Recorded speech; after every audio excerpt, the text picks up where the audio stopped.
Hey everyone, Tankenstein here. In this video, I'll be reviewing the BFW Jagdpanther Ausf.G1, otherwise known as the Panzerjäger Befehlswagen Jagdpanther Ausf.G1, which is a currently Tier 4 battle rating 6.3 tank destroyer that exists as a premium vehicle in the German Ground Forces tech tree. It currently costs 6,090 Golden Eagles and comes with 15 backups. In this video, I'll be going over everything that you need to know about it, including its stats, how it plays, its strengths and weaknesses, some scores in several key areas, and then I'll give my final recommendation and if I feel this vehicle is worth purchasing or not. As always, please consider subscribing if you'd like more content like this, as that would make you a cooler cat than this big cat. But without further ado, let's get into the video. To start, I'll place its stat card here on the side of the screen. Important things to note are its armor pen, its reload rate, and of course its armor. Now for how it plays. The Panzerjäger Befehlswagen Jagdpanther Ausf.G1 is basically just the standard tech tree Jagdpanther, except for two obviously extremely important differences. For one, the premium version has a coat of Zimmerit, which does nothing in War Thunder, with the premium version also being able to carry 10 fewer shells, due to this being a command variant of the Jagdpanther. Otherwise, aside from the larger antenna, this is basically the same vehicle. With that being said, I'll likely just refer to this as the Jagdpanther for brevity's sake. The Jagdpanther essentially plays the same as any other case-mated World War II tank destroyer in War Thunder, in that it has a big gun, theoretically good armor, no turret, and is a bit lower profile than the vehicle that it was based on, which in this case is the Panther tank. Because of all those things, the premium Jagdpanther is going to be a sniper through and through. Because it lacks a turret, brawling is pretty much out of the question, and frontlining is also, for the most part, a no-go. You can get aggressive with this vehicle due to its surprisingly good mobility and reload rate, but if more than one enemy comes to the fight and you get flanked, you will die, no questions asked. Now, it isn't that you can't have occasional success near the front line, primarily as a support tank, as I've had some matches where I've done quite well with this vehicle in that way, but those matches are more the exception than the rule, due to the incredibly powerful 88mm cannon, of which is essentially the same as what's on the King Tiger. The Jagdpanther thrives as a sniper. The mobility will also allow you to reach sniping spots fairly quickly, and even allow you to cap a base if you're feeling daring. In all though, the Jagdpanther will die in close quarter fights with ease, as its armor just isn't thick enough to deal with enemies up close, and it won't be able to position itself in a way, such as in a hold down position, to fully utilize its steep armor slope. With sniping, however, you can do that and more, making the Jagdpanther incredibly deadly in that role.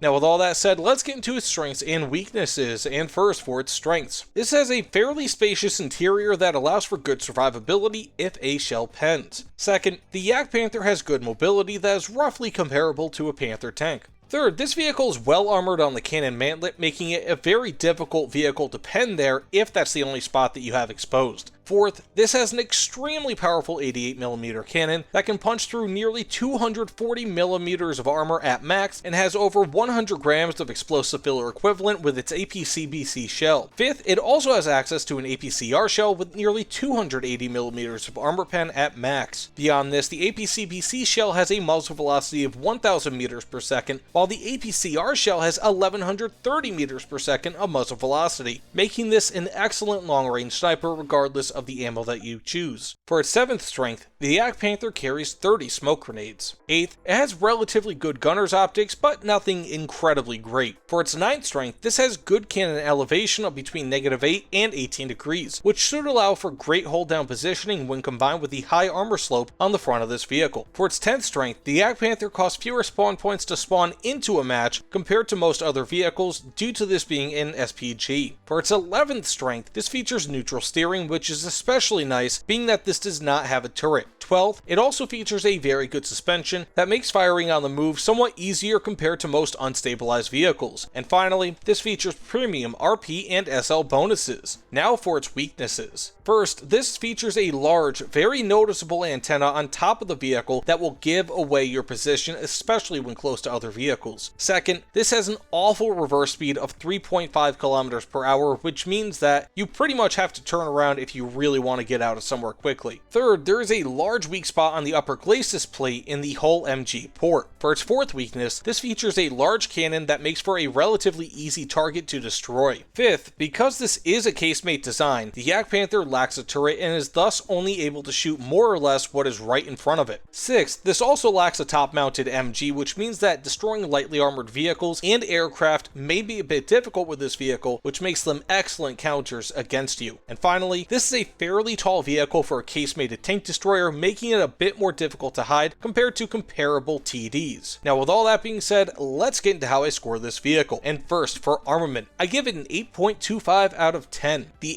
88mm cannon featured on the Jagdpanther is the same as what is seen on the higher BR King Tigers, and even in those higher BRs, it is fantastic. On a lower BR vehicle, it is absolutely amazing. Between its high accuracy, great armor pen, good fire rate, and good explosive filler / post-pen damage, the Jagdpanther has a cannon that can kill almost anything that it hits in a single shot, and reload quickly enough to repeat the deed within seconds. Ultimately, it may have some issues facing some of the heaviest tanks in up tiers, but otherwise it is a one-shot killing machine that excels at sniping. Now for mobility, I give it a 6.15 out of 10. While the Jagdpanther weighs more than the Panther tanks that it was based on by about a ton, give or take, on the Panther tank that you're comparing it to, it still has the same engine, chassis, and suspension, making it almost identical in terms of mobility. It is technically a touch slower, but not enough to generally notice. Because it is a higher BR while maintaining barely lower mobility, it scores just marginally lower than a comparable Panther tank, earning my first ever score of 6.15 out of 10. Weird. Now for survivability, I give it a 4.5 out of 10. While the frontal hull armor is highly angled, it can still be penned with relative ease due to its meh 80mm thick of armor. Further, the sides of this vehicle are easily penned, especially in the up tiers that it typically sees. Thankfully, the Jagdpanther is extremely effective from the front when angling and in hull down positions. There is also a 5-man crew that is relatively well spaced in the large interior, which makes this a vehicle that isn't always one-shotted when penned. On top of all this, it has loads of smoke grenades. When everything is combined, however, you have a somewhat worse than average TD in terms of survivability. Now with all that said, overall, I give it a 5.75 out of 10. On paper, this thing seems great, but it isn't as good as it used to be. While it is certainly a very powerful tank destroyer, it lacks one extremely important thing: a turret. That lack of a turret removes a tremendous amount of tactical flexibility, which the rest of the vehicle finds difficult to compensate. If grading this against other tank destroyers, I could give this a 6 out of 10, maybe even a 6.25 out of 10, as it has lower survivability due to the worse armor, but better mobility and armament than most of them. On the flip side, versus turreted vehicles, this is a 5.25 or 5.5 out of 10, which is also part of the reason why it has a lower spawn point cost. I like it, but even when using my Panther A and G models, of which have lesser cannons and armor, I still do better in matches versus 6.7 BR and 7.0 BR vehicles than I do with the Jagdpanther. Don't get me wrong, this is a great vehicle, but I feel like slightly more effective armor would make it more fitting of its current 6.3 BR, as I continually get one-shotted by T-29s and T-32s from the Americans. Those vehicles and more have no problem shooting through whatever armor the Jagdpanther has. Whether it's on the front of the vehicle, from the side, doesn't even matter the range, it will just go right through the Jagdpanther. Either that or a slight drop in BR to 6.0 BR may be warranted, but maybe I'm just a little jaded by my immediate experiences with this vehicle. Again, it has an amazing cannon and great mobility, but the lack of armor, at least when compared to the cannons that it faces, throws the balance off a little bit. As a sniper, the premium Jagdpanther is fantastic, but I am personally a big fan of versatility, and the Jagdpanther is not versatile, so my score may be a touch biased, so again, bear that in mind. But with all that said, do I recommend purchasing the Panzerjäger Befehlswagen Jagdpanther Ausf.G1? No, not really. I mean, if you're a big fan of tank destroyers, this vehicle may scratch your itch, and it does so very well. But again, because this lacks a turret, you typically need very good armor in order to compensate, and this vehicle simply doesn't have it. It's not bad, and can deflect some shells, but I find myself always in up tiers against enemies that can shoot wherever they want on the front of this thing and get a one-shot kill kill. In a down tier, it's a bit different, but such down tiers are rare. If this saw a decrease to 6.0 BR, then I could see it being a much more worthy purchase, and I would then recommend it. But for now, I'd have to shelve it. It's a cool tank destroyer and can be a sniper's dream. Honestly, it's probably one of the best snipers at and around this BR, as it has a great cannon and can move to sniping spots very quickly. But with such spots in increasingly short supply on War Thunder maps, being that War Thunder continually tinkers with maps and it removes a lot of sniping spots, it's becoming a bit rough for vehicles with this great speed being preferred over its armor. It's good, but in my opinion, it's not 6090 Golden Eagles good, at least not for most players. But again, snipers, you might really like this thing. But with that being said, thank you all so much for watching. If you don't mind, please consider liking this video and subscribing to my channel. Let me know what you guys think about this vehicle and of the review in the comments below. But either way, thanks again, and I'll see you all on the other side. Take care, everyone.